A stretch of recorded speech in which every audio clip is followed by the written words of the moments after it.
Would it surprise you to know that according to depression statistics that you should know, as reported by Amy Morin, that 300 million people worldwide struggle with depression, and that 16.2 million alone are diagnosed in the United States alone yearly?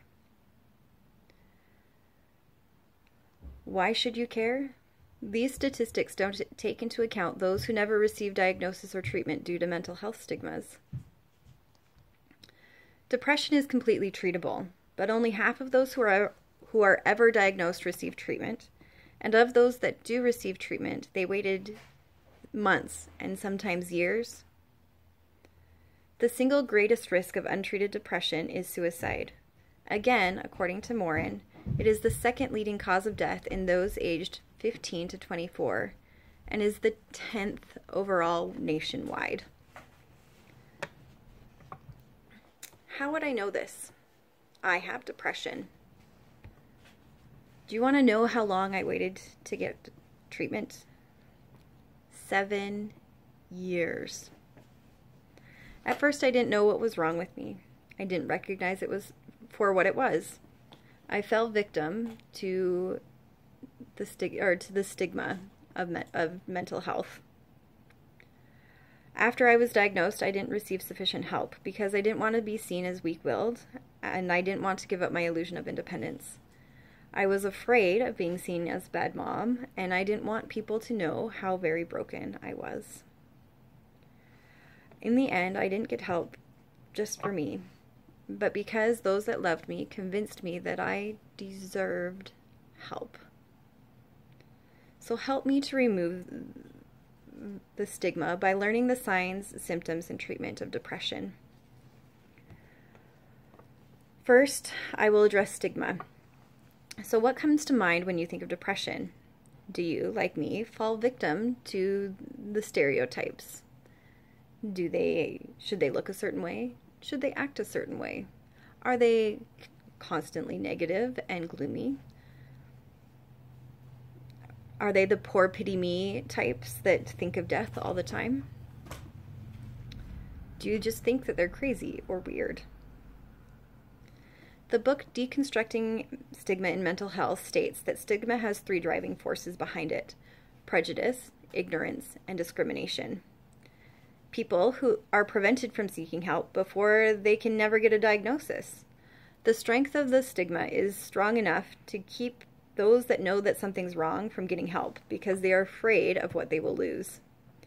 So social discrimination has real costs. Some people lose their jobs and ultimately some lose their lives. So what is depression? Depression is a mood disorder. There are different types that have and so they have different underlying causes. But here are some of the symptoms. I am going to read these directly because I don't want to miss any of them for you. So this is according to a journal article about depression.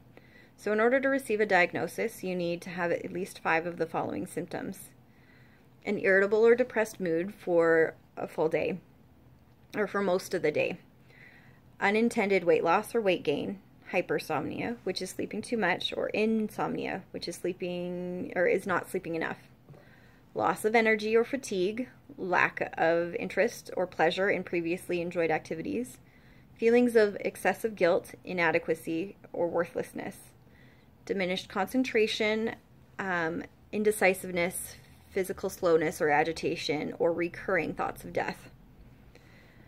Another set of symptoms that are more worrying are those that point to somebody who's at greater risk of suicide. These symptoms are reported in the article Depression and Anxiety. And they say things like social isolation, sudden cheerfulness or calm after a depressive episode, exaggerated complaints about aches and pains, frequent use of drugs or alcohol, neglecting duties such as caring for pets, the house, your finances, or yourself, giving away precious mementos, or getting their affairs in order. A recent psychological trauma such as divorce or the death of a loved one, family history of suicide, or talking about death and suicide, or buying a gun. So I've had two different kinds of depression. I started with postpartum after my second child was born. When he was about 6 months old, I was feeling very agitated and irritable, and I struggled with near constant feelings of worthlessness and inadequacy. I dismissed my symptoms of fatigue and sleeplessness because, really, I have a 6-month-old baby and a 3-year-old. I believed that postpartum could only happen when the baby was first born, and your feelings were directed towards not liking your baby or not wanting or loving your baby. But according to the article, Types of Postpartum Depression and How to Cope, it can happen up until the baby is a year old. For me, depression meant that my emotional self was beating out my rational self in 7 out of 10 mental battles. This made life chaotic and stressful as I struggled to keep my emotional banshee contained.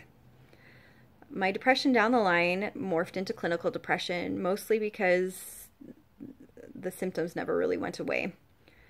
And over time, I started to add some of the more severe ones. So when I figured out I had postpartum depression, I went to a doctor. I got diagnosed and received treatment. I learned coping strategies and life felt a little less crazy because at least I had an explanation for why I felt the way I did and that I wasn't just crazy. I declined medication, not just because I was breastfeeding, but because I fell victim to mental health stigma. Or I had a personal stigma against it. I believed that meds were for the weak-willed and that they were a further sign of my failure. So there are several kinds of treatment for depression. According to statistics everyone should know, the most successful treatment is a combination of medication and talk therapy. The article Depression and Anxiety also lists the other options for treatment, which are light therapy, exercise, eating healthy, getting adequate sleep, and in extreme cases, electroconvulsive therapy. My first round of treatment was exclusively psychotherapy or talk therapy. It worked really well. It gave me the skills I needed to cope. But stigma reared its head when my husband refused to come to my session as requested by the therapist. He believed that it was exclusively my problem and that he couldn't understand why I couldn't just be happy. Later, I lost some of the tools that I had previously learned and fell further into my depressive fog. Ultimately, it was the efforts of my husband that saved me. This time around, he was more supportive and he began to understand that I wasn't choosing to feel the way that I did, and still sometimes do. With the help of my husband, my mom, and my mother-in-law, I got help. I had to try a few different medications before I found one that worked for me. What my real big aha moment was about 10 days into my second medication, I woke up happy. Wait. What? Happy. I thought I was happy. Dang. I forgot what happy really feels like. I'm no longer on medication, but I wouldn't change the fact that I did. I'm now in maintenance mode, and at the end of the day, the things that help me keep my depression in check are exercise, reading my scriptures, eating adequate meals, getting enough sleep, making attainable goals, and not letting negative experiences wreck my entire day, and learning that my best looks different every single day. Sometimes I will be able to accomplish my entire mental list of things that I think I should be doing, and other days I'm lucky if I knock off 2. This time around, my husband has been very supportive.